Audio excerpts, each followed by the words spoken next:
আমি আজি কি কৰিম, এটা ভেৰি ইণ্টাৰেষ্টিং ৱৰ্ডৰ বিষয়ে আমি শিকিম। সেই ৱৰ্ডটো হৈছে কি, মেৰি।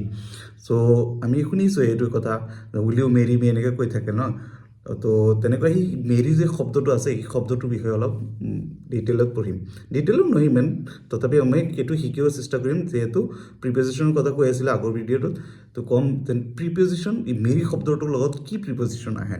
একচুৱেলি ক'ব গ'লে কি হয় জানা, মেৰি শব্দৰ লগত এক্টিভ ভইচটো প্ৰিপজিশ্যন নাহেই, ন' preposition in active voice.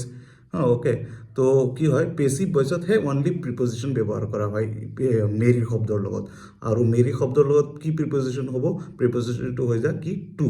For example আমি যদি ক'ব যাওঁ এক্টিভ ভইচত, য'ত নেকি প্ৰিপজিশ্যন নাহে, এক্সাম্পল কি ক'ম আমি, এক্সাম্পল ক'ব পাৰিম নম্বৰ 1, ৰাম মেৰিড সীতা। ইয়াত কি টু ইউজ কৰিব নালাগে, ঠিক আছে। এনেকৈ ক'ব নালাগে যেন ৰাম মেৰিড টু সীতা, এনেকৈ ক'ব নালাগে, বা এনেকৈ ক'ব নালাগে যে সীতা মেৰিড টু ৰাম, ঠিক আছে। ইয়াত টু একো নহয়, কাৰণ এইটো এক্টিভ ভইচ হয়। যেতিয়া আমি পেচিভ ভইচত কৈ যাম, তেতিয়া আমিহে এই মেৰি শব্দৰ লগত টু ব্যৱহাৰ কৰিম। ফৰ এক্সাম্পল ক'ব পাৰিম যে Ram was married to Sita, okay. বা আৰু এটা এক্সাম্পল হ'ব, king Dasharath married his son to Sita, okay. ঠিক আছে, অ'কে, থেংক ইউ।